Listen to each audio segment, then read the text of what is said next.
Welcome to the Joy-Powered Workspace podcast, where we talk about embracing humanity in the workspace. I'm Jody Curtis, owner of Purple Inc., an HR consulting firm, and author of Joy-Powered and the Joy-Powered Family. With me is my co-host and soon-to-be co-author, Susan White, a national HR consultant. And we are co-authoring the book, The Joy-Powered Team. So more to come on that later. In today's episode, we're talking about benefit trends. And our special guest today is Paul Ashley with First Person. Paul creates employee experience strategies for clients. He has been in the benefits industry for 14 years and is the executive vice president and managing director of First Person. He leads the sales and advisory teams toward great strategies and outcomes, while still focusing on developing quality partnerships with clients. Paul holds the Certified Employee Benefits Specialist, better known as CEBS, designation, and on a side note, is a sommelier. It's true. Is that right? Now you have my attention. And this podcast just shifted to talking about the world of wine. Yes, please. Red, preferably. Benefits later. Let's talk about wine. So, I'm impressed. And I speak from experiences on all of those things that he does well because I personally was a client of Paul's for many years and now also a partner of his with many of our clients. So, have I curated wine for you yet? no, you have not. Well, that's Thank a failure you on my part. Yes, but thanks for asking. I'm available this weekend. So, Susan and Paul, recently Steve Miller, who is also at CEBS, released 2 articles from SHRM about benefit trends. One came out in December and was called 10 New Benefits Workers Want, and the other, which was released in January 2019, is called 6 Big Benefit Trends in 2019. According to a SHRM 2018 survey, more employers offered benefits to meet employee demands. So I thought what we'd do is we'd just read through some of these, and Paul, chime in when areas that you have ideas or thoughts on or experiences that you've seen with some of your clients. And at the end, tell us what we missed, right? Give it a shot. Yeah. I am so glad we're doing this topic today because I really do believe, as competitive as the hiring landscape is that employers really need to stay up to date on what do employees want in the area of benefits, because that could be the key differentiator in someone selecting them. So Absolutely. Great topic. All right. Well, the top 3 benefits with the largest increases in this SHRM 18 survey was elder care resource services, disaster relief funds, and advancement initiatives for women, such as women's mentoring. And the 3 that followed that were number 4, telemedicine. Number 5, identity theft insurance. Boy, that's important given all the fear we have about databases getting hacked. And then number 6, unpaid sabbaticals.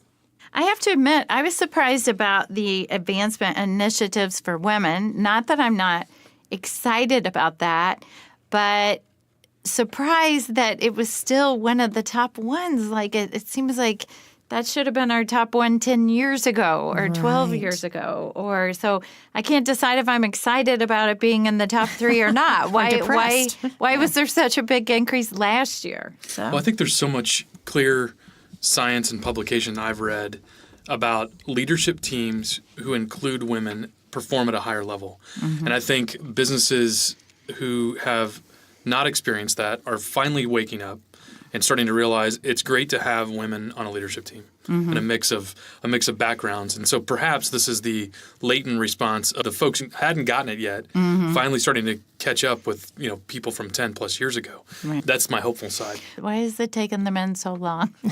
Well, we aren't always as thoughtful as we should be. My wife says that while I might be the head of the family, she's the neck that turns the head. Oh. So she's in charge. Oh, What do you think of that? love that. Yeah. I love that. I do like Yeah. that.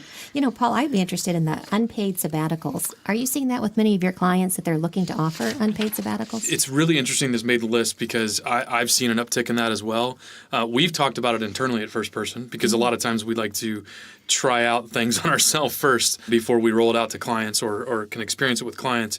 But I've seen a large number of nonprofits look at unpaid sabbaticals because what tends to happen in the nonprofit world is historically, and I think this is still generally true, they aren't as well compensated as their for-profit peers, and they're so focused on the mission of the organization they pour their life into it, right? And that can burn somebody out pretty quickly. And so that is a thing that nonprofits can do, and I've seen them do. We have a relatively large nonprofit practice, so I've seen that happen in our nonprofit practice. And many of them are considering partial pay or even paid sabbaticals for seasons. And so it's definitely an uptick. And I think the other reason you see it in the for-profit world is the younger generation, so let's call it millennial, Gen Z, and coming up, what is a generational norm for them is life experiences. They value life experiences more than generations prior, not to say that other generations don't care, but they're willing to put life experiences ahead of pay and advancement sometimes. I think you're right. Or physical possessions. Young people getting married often want, a fund to go do life experiences as opposed to things. Right. So I think that really resonates. And so employers responding to the demand of that generational norm are saying, well, if we'll give you 3 months off to go to Tahiti or backpack in Africa or whatever might be your cup of tea. So I definitely see that as well. Very interesting. I love it. I think it's great. I at least for me, I think of sabbaticals as being something in the university space. It's certainly been around for professors for many, many years have done that. And then you guys know I come from the world of public accounting, and that became a trend maybe in the early 2000s, but it was only for partners, right? So it has started there. So it still seems to me like it's taken a while for that to catch on because I worked at a firm in 2000 that was doing it. Sure. But still, again, it was only at the highest level in the firm. As a self-employed HR consultant, every day I don't work is an unpaid sabbatical. There you go. Look at you beating the trend. I tell you. Yep. And then the last two trends on our list, which I really have heard a lot about this in the past several months, but even specifically just in the past few weeks, is paid parental leave and student loan repayment assistance. Now, a couple of stats on that. On paid parental leave, 29% of U.S. employers offered paid paternity leave in 2018. That was up 8% just in the past 2 years. I will say I know some companies that offer paid paternity leave, and it's 1 day or it's 2 days. So I think the trend is to extend that to 6 weeks or 8 weeks or 12 weeks. But I know we're probably still including some companies that might just have a couple days in there as well. Well, I've definitely seen a lot of our clients go over to parental leave and not distinguish between mother or father. Right. And just sort of say, in the same way they've gone to PTO banks or unlimited PTO and just say, it's all time off. We don't care if you're sick, you're on vacation, right. Whatever. They've kind of gone to this parental leave model that doesn't differentiate between, man or woman. It doesn't differentiate between natural birth or adoption.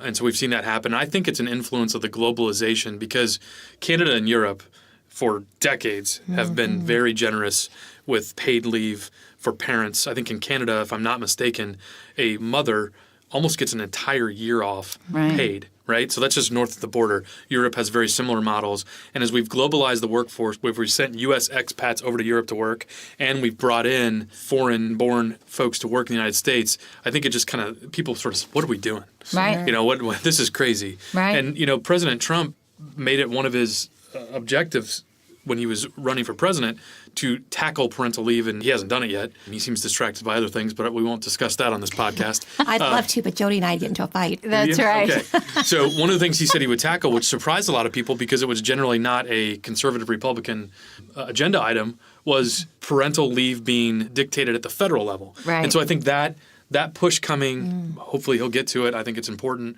I think you're starting to see for-profit companies begin to respond to that ahead of what will come likely federally if he can get his act together. But that's a whole different conversation. Yeah. Well, and it is interesting, I'm not sure about in Europe, but I do know in Canada, it's a governmental benefit. It is, it's yeah. not a corporate benefit. Right. So the government has chose to subsidize that paid maternity leave, at least. Right. I'm not sure about paternity leave. So, and then that last benefit trending up was student loan repayment assistance. There was a 2% increase for large companies in this area, and now 15% of large companies now help employees repay college loans, and that was up from 8% just a year before. So, really significant increase. It really surprises me that it's that many, but boy, I think it's so important given the amount of debt that people have from student lending. I think what a great employee benefit. Are you seeing much of that? Big time. So while it may be only 10, 15, 20% are offering it today, almost 100% are talking about it. Oh, wow. And whether they should do it and how they would do it. And I think where they get tripped up is when they start to realize the amount of money they have to spend. So there's kind of two ways to go about offering student loan repayment assistance. One is simply curating a program that helps people consolidate loans and pay for the administration of a third-party entity that's an expert in it to come in. And there are companies that exist around the country that do this, work with employers to help their employees consolidate. Then the second version of it is that plus, are we going to put some employer dollars directly into the repayment of the funding of the loan? And then you get into this whole conversation around budget. And as a fiduciary, is that money better spent on their qualified retirement plan where the money can grow over time? Or is that money better spent on repaying student loan? And there's no right answer. It's a philosophical debate. So there are lots of programs emerging out there. And what's interesting locally is Strata Educational Services, which is a nonprofit headquartered here in Indiana, but does work nationally, has one of their branded initiatives, Student Connections. And Student Connections exists not to sell products in this area, but literally help people consolidate their student loans. And, so we have a ripe knowledge base here in Indianapolis for this area. And I've heard economists talk about that the next Great Recession or even Depression could be triggered by the student loan bubble that's going to burst at some point. Right. Just like we had the housing bubble of the late 2010 or single digits, the student loan bubble is massively growing. And at some point, folks will have so much loan and so little income potential that they'll just default and it'll ripple through the economy. So it's a serious deal. Yeah. Yeah. And I think we could probably do a whole podcast on this topic, but I have to be a little bit of a devil's advocate. I'm not sure I am supportive of that particular benefit. I'm sort of an advocate that I think too many students take out too much debt. I'm all about education, but sometimes students who are going to private colleges and need to be rethinking about, I'll just borrow all these loans and I hope my company's going to help me pay it off when I get out of school. And I think there's some irresponsibility or looking to employers to pay this loan back for them. Is Pete the Planner brainwashed you? Old neighbor, right? That's exactly where I get that concept. That's right. Pete the Planner. And I would say that if I had a really talented individual working for me and they were having difficulty in their life because of this debt weighing on them, and there was another employer out there that would say, listen, come work for us because we can help you with this great, debt load you have, I think it caused me to say, I'm happy to put some dollars there. Right. And I think that's going to happen. If 15% of companies are already doing it, that's going to be a significant benefit. Well, and there's ways to do it, if properly structured that have tax advantages, so it's coming whether people realize it or not. So if you're listening to the podcast, it's the first time you've heard of the concept, you better know why or why not you're doing it. Right. Because it's probably the quickest growing trend of the ones that you've listed here. Right. Very right. good. Interesting. So those were the trends that happened in 2018 and what companies did do. Now we'll also talk about the trends going forward in 2019 and this second article by Stephen Miller. He reported that 6 areas of growth for 2019 were account-based health plans, direct contracting with healthcare providers, more family-friendly policies, more personal voluntary benefits, emotional health, and benefits technology. So let's take a look at each one of these. And I have to admit, I wasn't even sure what about half of these even meant. So Well, I just read up on them right before I got here. So we'll get through this. Oh, that's great, because I've got number one, and I was going to ask Paul all about it. So number one, they say, is account-based health plans. And this is where a large employer soon will be able to offer health reimbursement arrangements, HRAs, as if we need another acronym to remember in the benefit Right. world. It's going to allow employers to purchase individual coverage for themselves instead of receiving employer-sponsored group coverage. So it sounds to me like it's shifting it to being more employee-driven than employer-driven. Paul, can you give us some insights on these HRAs? Yeah, so prior to the Affordable Care Act passing in 2010, HRAs existed, and they still exist today. Where most employers use HRAs today is reimbursing employees for out-of-pocket healthcare expenses that the plan doesn't cover, meeting deductible, paying for copays, right? So HRAs have multifaceted use. An HRA can be structured any way an employer wants it as long as it meets the federal guidelines. And so what used to happen before the Affordable Care Act is an employer would say, we don't have a group plan, but we have a health reimbursement arrangement that is specifically designed to reimburse your out-of-pocket expenses you paid for premium. Right? So it's a tax-free benefit, a tax-deductible expense of the employer that allows them to pay for premium. Well, the Affordable Care Act came along and said you can't do that anymore. A couple of years ago, they passed what's called SHRM, Qualified Small Employer HRA, which brought this exact concept back for small employers. So less than 50 full-time employees can do this type of HRA now, and there's legislation afoot to bring it back the way it used to be before the Affordable Care Act. Now, having said that, there is, for so long, we've tied your health insurance benefits coverage to employment. That's been a trend since World War II. And we are the only nation in the world that does that. Really? Yeah. And to undo that literally might take an act of Congress where, we go Medicare for all or something like that. So I think this will be a nice tool for employers to use, larger employers, over 50 full-time employees, but I don't think there's going to be a huge groundswell of them wanting to undo their group plan and say, here's money, go out in the market. And the reason is because go out in the market means what? It means go out and try to buy individual coverage, try to buy through the exchanges that were established. And I think if anybody's looked at how the exchanges work, they're not exactly, depending on what state you live in, they're not exactly the best marketplaces that they were envisioned to be. So there's some states that are fantastic. Indiana is a good example where we're recording this, that there aren't a lot of choices. So if you go out to the exchange, you can get coverage, guaranteed insurability, no underwriting, no pre-existing condition issues, guaranteed you can get coverage. The question is, what's the access? What's the benefit design? What's the cost? There aren't a lot of choices. Yeah. And still, I guess I thought maybe that had gotten better. But Well, it was bad, then it got better, and now it's worse. But again, it depends state by state. Right. Some states have really robust exchanges, and some states have where there's only one choice in each county, which doesn't really feel like choice. right. No, it Right. doesn't. Well, I guess the good news on that is that Andy Etterburn, who's Director of Customer Insights at Jellyvision, which is a benefits communication tech firm, believes there's going to be increased focus on HSA education to help employees better understand their HSAs. And it's really a logical next step for companies that have made the move to high deductible healthcare plans. So I do think education is needed in every aspect of health benefits because I think it's overwhelming for most people. Yeah. We're huge fans of health savings accounts at First Person. I think almost in some ways bias over what the different version of HRAs can be.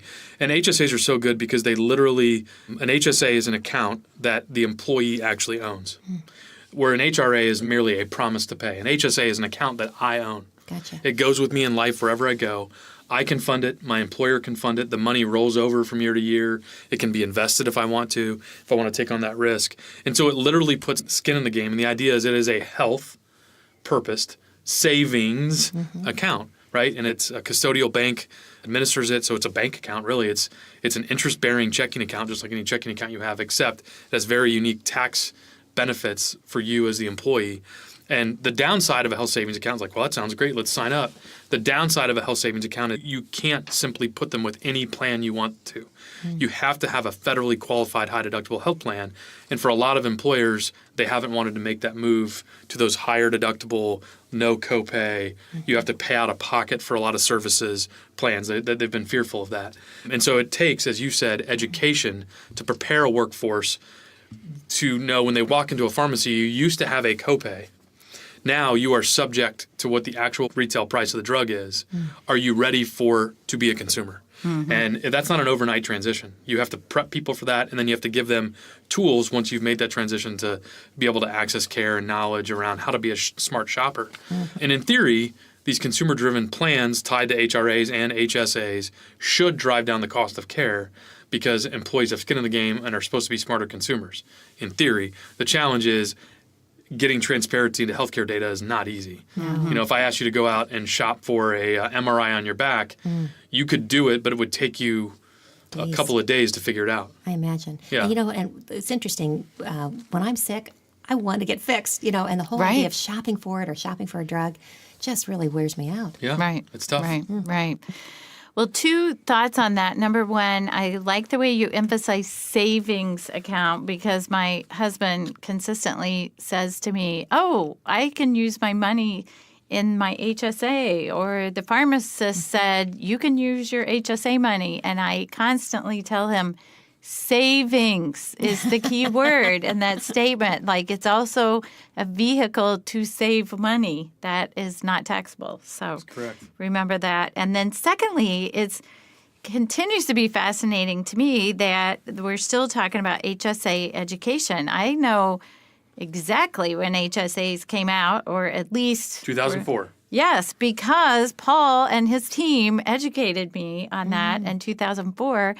And I worked at a highly educated professional services firm, and I was beating my head against the wall, educating people on that. And now here we are 15 years later, and we're talking about education around HSA programs. So it's fascinating to me that we have not moved the needle. Well, I'm sure we've moved the needle, but that this is still a trend. It's still a demand, and it's still even a trend. So, well, Paul, I'm even more glad you're here because number two, I still need help with as well. Well, I understand the concept of it, I think, but number two is direct contracting with healthcare providers will grow.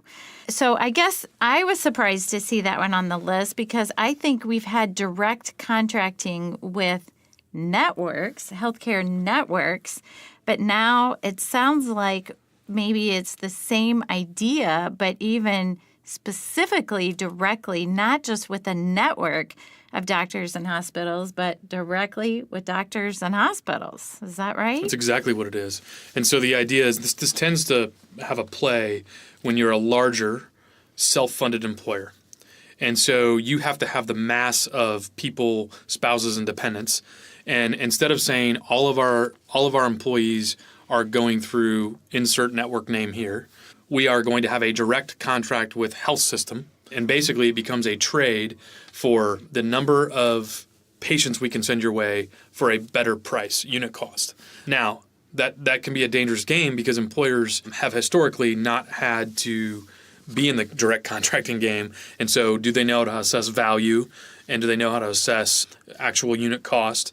But for a larger employer that's concentrated in one area, if they can find a high-quality healthcare provider or facility and create a direct contract for services, a good example would be for labs. That's an easy example. So instead of telling your employees, we use X network and you can go to any lab in the network, we, the employer, are very close to lab X. And so if you go to lab X, the costs are free. Versus go any lab you want that's in the network because they're directing volume to this lab and the lab is then returning with better unit-based pricing. That's a good example of how it happens. But again, it tends to only be with a larger employer who's self-funded and therefore can create that direct contract. The other thing you've seen happen, which is sort of adjacent to this, is a lot of employers being obscenely frustrated with healthcare costs going to what we call a Medicare plus or a cost plus model. And what that basically says is we don't have a network. We don't contract with Anthem, United Healthcare, Cigna, Aetna. There is no network. Employees can go wherever they want. And in our self-funded plan document, we're saying we reimburse, we the plan, we the employer, through our plan, reimburse at Medicare plus a percentage. And every facility knows what Medicare rate is, and then they can add 20, 30, 40%. That is guaranteed to save the plan money. However, because there is no contract in place, that the doctor has to accept that payment from the plan as payment in full because they're not part of a network, there can be abrasion from the hospital to the member, and so there are some concierge services that get wrapped around that to protect people. But it's a new trend that we're seeing. And so that idea can then be fixed by saying, wait a second, let's put a direct contract in place so that there is an agreement to accept X for full. And that's where it started. Right. And both of those concepts, I think they sound somewhat simple and straightforward. But yet, not in practice. Yes. I mean, I can tell you, even as, when I was an HR director and we were talking about switching networks, and you talk to people about switching their doctor they've been going to for 15 years or 20 years, or they want to go to this particular OBGYN or pediatrician, and you're trying to get them to go to someone else. That is not an easy They'd sooner task. give up their first child, right? Right, Sometimes. right. Or, maybe 80% of your employees live close to one hospital, but 20% are driving an hour every day, and then their spouse or kid gets sick or is in an accident, and you're directing them to only one hospital. Those real life is complicated. Well, and what's been interesting, if you look at trends on the coast, East and West Coast, they've tended to be more focused on or more accepting as a consumer culture of narrow networks. Right? So HMOs, narrow networks where you can self-refer, but a smaller network. In the Midwest, we who live here tend to be more, you can't tell me where to go. And so employers have talked a lot about either direct contracts or narrow networks where it narrows the access to higher quality, lower cost providers. They've talked about it in theory, but then when they go to pull the trigger, for whatever reason, employers are not open to that concept in the Midwest as much as they are on the East and West Coast. But eventually something will have to give, and we'll see Midwest employers begin to adopt the more narrow network solutions. Yeah. It's interesting, when I got out of college and started my first job, not too long ago, right? I was on an HMO plan. And then it was not until I moved to the Indianapolis area that I was on my first PPO and then later high deductible plan. And I thought, wow, I can go lots of places. So I sort of started out with that mentality of I only could go one place and I didn't know any differently. But when you've had the choice, hard to go backwards. Yep, absolutely. Imagine. Well, number 3 is employers will get family-friendly faster. And it goes back, I think, to the other article that we were talking about, that employers are implementing more parental leave programs, but many are also adding paid caregiver leaves and other types of family-friendly things. Even I've seen a lot of focus on pet-friendly, giving people time to care for pets and more as they travel, more consideration for the fact that you may have to hire people to care for your pets. Paul, what are you seeing on this front, family-friendly?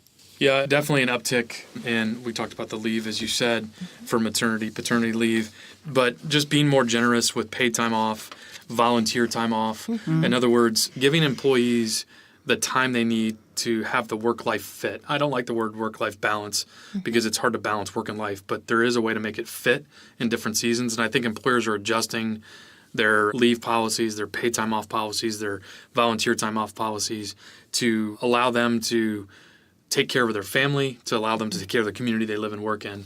So I've definitely seen that. I think it's great. I think it's really in alignment with employee engagement. You're really looking at the whole person and helping them bring their authentic self. Well, you're helping them with their whole life. So I think that's great. Right. Number 4 is that voluntary benefits will become more personal. So voluntary benefits have been around for a long time in terms of additional short-term or long-term disability or life insurance or cancer insurance or those. But now it looks like we're in for personalizing this a little bit more. Tim Weber, who is Mercer's voluntary benefits leader, says that the offerings will become more personal with targeted education to help employees on a need-to-know basis. So to really think about what type of benefits might be better for them, whether that's navigators, concierge services, virtual resources that might take some of the complexity out of accessing care and to better anticipate and address individual unique needs. The voluntary benefits world is growing fast. Historically, voluntary benefits were more sold to employees than bought by them. And that's where you get into the sort of one-on-one enroller models that have existed, where it was almost more of a high-pressure sales technique. Right. And now you're starting to see a demand because multi-generational workforce and the different aging baby boomer versus a Gen Z in the workforce, they have completely different needs. And so for them to be able to sort of pick and choose voluntarily what they want to round out the core benefits has been something that has really fostered.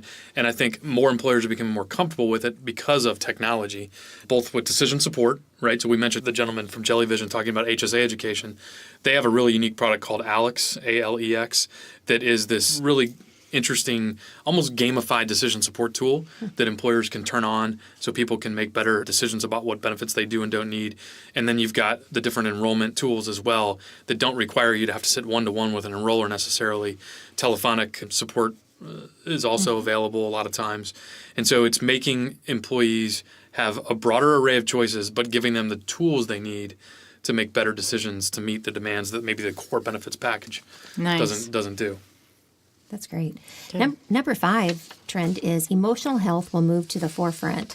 And so access to behavioral health services, really to address a wide variety of emotional, behavioral, and mental health issues, including things like stress, anxiety, addiction, depression, any other type of mental disorder, really has become more frequently addressed, or will continue to become more frequently addressed by employers.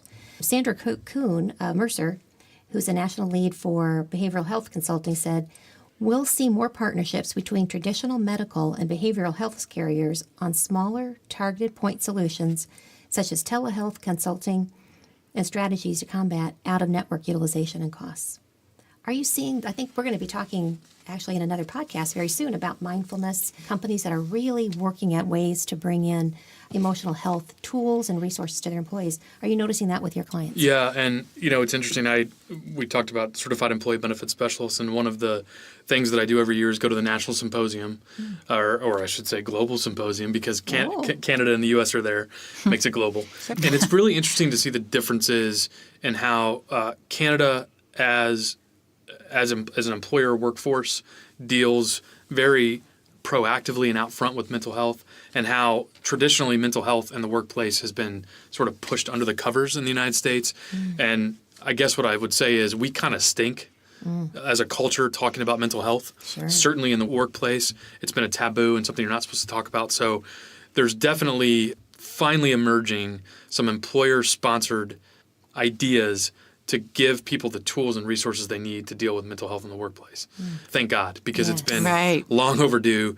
And we shouldn't, as leaders, be embarrassed about talking about our own struggles. Like, I think that's half the battle. Right. And I think we should also be helpful in supporting our employees when they're ready to deal with whatever challenges they're facing from a stress or mental health aspect, because it's real and it's not slowing down. Real. And you then you think about what's happening with the opioid crisis, and that's clearly a mental health problem as well, and how that's affecting employers. It's just it's an overdue need, and so it's great to see these things come along. Yes. Right. Well, and you see statistics or articles all the time. Again, the opioid crisis is one, but about the number of college students or young adults that have anxiety or mental health issues that is just growing and growing and growing like crazy. So, well, number 6, Paul, you just referred to this one a minute ago in Jellyvision's tool called Alex, but specifically its benefits technology will simplify employees' decision-making. So how can we become better as employers in helping our employees make better decisions? Until recently, many employers, especially those with fewer than 500 employees, and I don't even want to say this next part out loud, but this was per Ryan McClaughlin, who's a team member with the benefits advisory firm Bernard Health, says these employers with less than 500 employees are still using paper. That just, it makes me cringe to even say that out loud. So not only are many companies still not having good technology solutions, they don't have technology at all. And as millennials become influencers and employers seek out technology solutions, people are demanding this as an option. So we need those Alex tools out there to help people. Yeah, we do. So here's my take on HR technology. It is the most underdeveloped area of technology that employers use. They've got finance and accounting's been around forever. They've got CRMs. They've got marketing tools were kind of the big thing a few years ago that developed. And it feels like the HR technology tech stack that employers deal with is kind of just not developed really well and starting to make a change. Think about this. Everybody in your workforce probably has a smartphone. I mean, close to everybody, maybe not 100%, Right. but north of 85 or 90%. And when you think about how we've been wired to pull out our smartphone and have a personalized digital experience, that's how we've wired our brains to think about interacting with technology. Sure. Then they come to work, and these HR systems they have to deal with are generally not best in class. Clunky. Because they're usually. clunky at best, Yes. right? We're being kind. Yes. A lot of these systems are more sold than bought, particularly down market under 1,000 employees. And employers fail to understand the driving why of a system, how to select the proper system, how to implement the proper system. So they might actually make the right selection, but they botch the implementation. And then how to iterate that system over time and make it user-friendly. And so this is a huge growing area for employers to tackle correctly, particularly below 1,000 employees, because they historically have not gotten the attention they need. And there are new disruptors in the marketplace.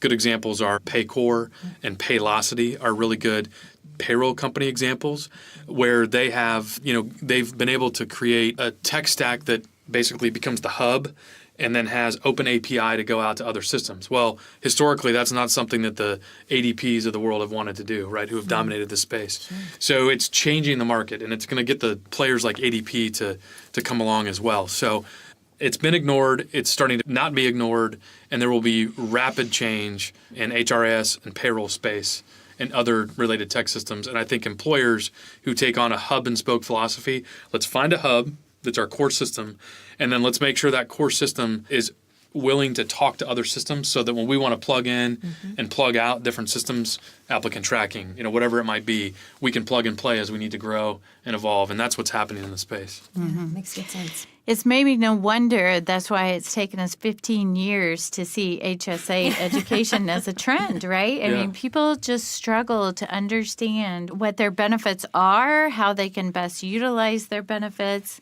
and having an enrollment system that's on a piece of paper or a clunky technology system doesn't help that process. Yeah, So, I agree. yeah. So, Paul, what do our listeners need to know that we've not brought up today? There's one more trend that I'm starting to see, started seeing it last year and it's continued this year, is this sort of shift in mindset from wellness peanut buttered across everybody that's the same. Maybe not stop doing that, because that becomes a talent attraction retention tool because it's just nice to show that they care about everybody.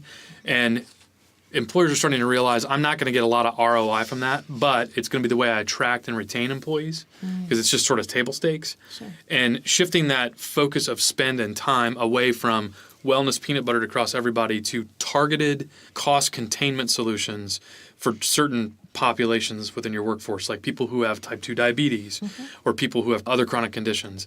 And that's kind of the shift in spending. And so you're starting to see new providers crop up that are targeted disease state that come in and target 2% of your population and completely change their experience of navigating the healthcare system and hopefully get higher quality care at a lower total cost. And you can show an ROI that way. So that shift is something we've seen for sure.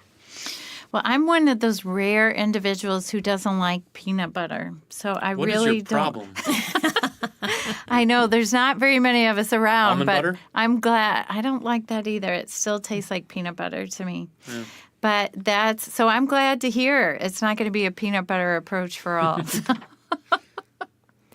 So, Paul, how would our listeners reach you if they wanted to work with you or learn more? Well, they could send up a bat signal, but that probably wouldn't work. So I'm reachable a couple of ways. First Person has a website because it's 2019 and you have to, right? So it's firstpersonadvisors.com, ADVISORS, firstpersonadvisors.com.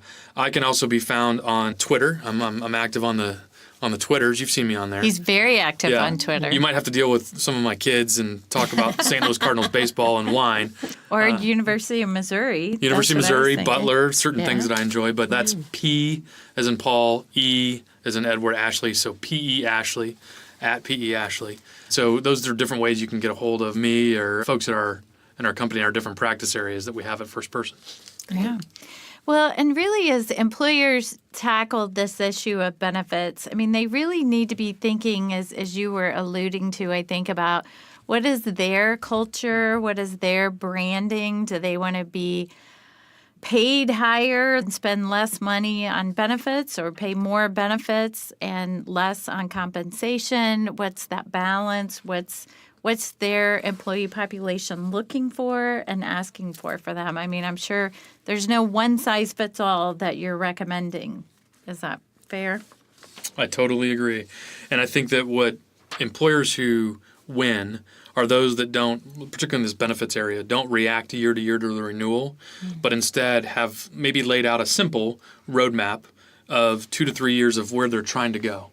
And there'll be things that'll happen to them along the way that'll deviate them from that path. But do you have a guiding philosophy statement around total rewards, benefits, compensation? And do you have a roadmap that takes you from where you are today to where you want to be in 3 years? And you won't get there exactly the way you thought you would. But if you can have that roadmap, it helps you adjust better to the unexpected things that'll come along with each renewal or each trend that emerges. So, Paul, tell us a little bit more about First Person in the benefit arena. Like, what industries are you working with companies? What size of companies do you work with? Who's your ideal client? Yeah, it's a question we get often, and I think the tie that binds our clients is a singular one, not of any particular industry per se, but that they deeply care about the employee experience. Because our sort of driving why at First Person is we want to help make the employers we work with have nationally recognized employment experiences. That's kind of our driving vision. And, our core practice areas being benefits and compensation, you're like, well, that's not very sexy. But the idea is that benefits and compensation are table stakes. They're kind of the base of Maslow's basic hierarchy of needs in employment. Sure. That if they're messed up, people aren't going to give you the opportunity to do the really interesting cultural things around training and development, succession planning. And so we feel like if we can help employers get that right, we're going to help them go to the next level. So what does that mean? We tend to attract a lot of professional service firms because they get that. We also tend to attract the most thoughtful manufacturers in the state, a lot of nonprofits, as I mentioned earlier, because by nature, nonprofits are mission-driven, and so they get that whole concept. And so what we've developed our practice areas, benefits consulting, compensation, HR technology, HR strategy, and we partner heavily with Purple Ink on that. We kind of are the funnel, and then Purple Ink gets to do the real work in that area. Communications, because no matter what you do in any of these areas, it'll land flat if you don't have a thoughtful way to communicate it internally. And those are kind of the primary areas of where we work. And then last year, we launched a sister company called Performance Lab that helps employers measure, are they high-performing cultures? And it has 5 drivers. 5 of them are sort of engagement, sort of what you would think about in the Gallup Q12 area. Are they engaged? And the other 5 drivers are business metrics, and they're given equal weighting. And so the idea is we can help employers measure their cultures of high performance, both metrics of business and metrics of engagement together. And so that tends to be who we work with from a client standpoint. I've worked with First Person at 2 different employers in my career. And so obviously I want to make a plug for what they do and that they've served me well, but also just in general, wherever you may be, if your organization is not working with a benefits consultant advisory firm, you should be. I'm amazed sometimes at the number of our clients who are trying to navigate all of this by themselves. And they're not aware of, they're not familiar with, they think they might be too expensive. You need to invest in working with. It'd be so tough to be a subject matter expert at this if you weren't doing it each day, every day. Right. So I totally agree. Right.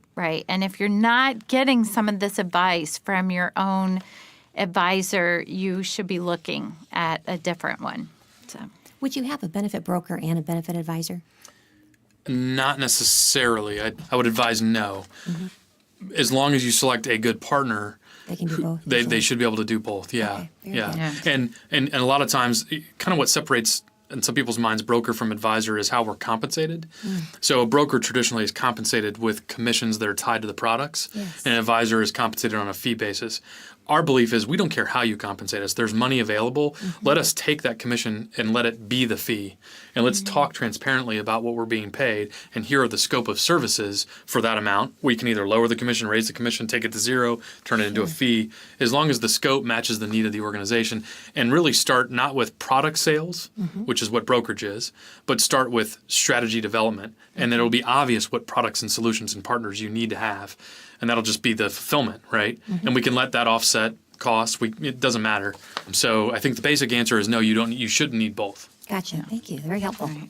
Well, thank you so much for joining us today, Paul. I know I've learned a lot, and I'm sure our listeners have as well. So. Good to see you both. Thank you very much. All right. Thank you, Paul. Good luck. Have a good weekend. Break a leg on the rest of the segment. The Joy-Powered Workspace podcast is sponsored by Purple Inc. Purple Inc.'s customized HR services will help you make your workspace joy-powered.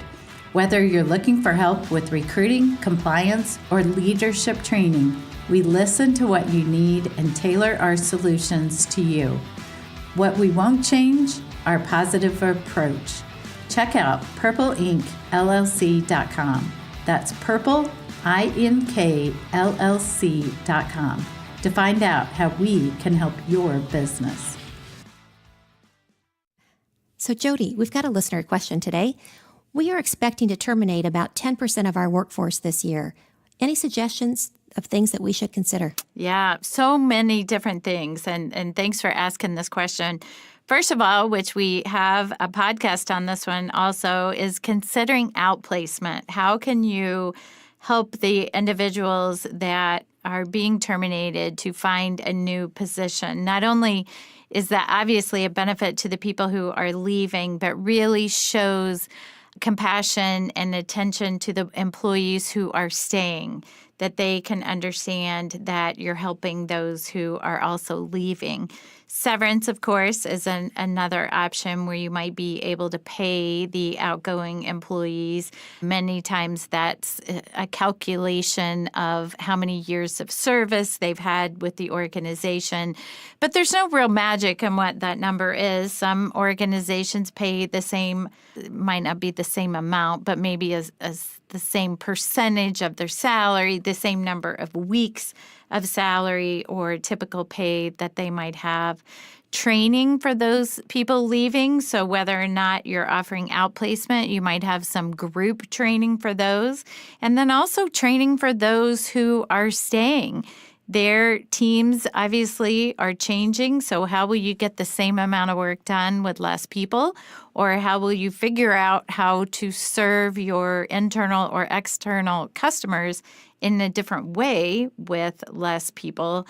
And also offering training for the supervisors to maybe be able to understand the message of the why. Why did the organization have to go through this RIF or termination of employees, and how can they feel good about the organization and their work going forward?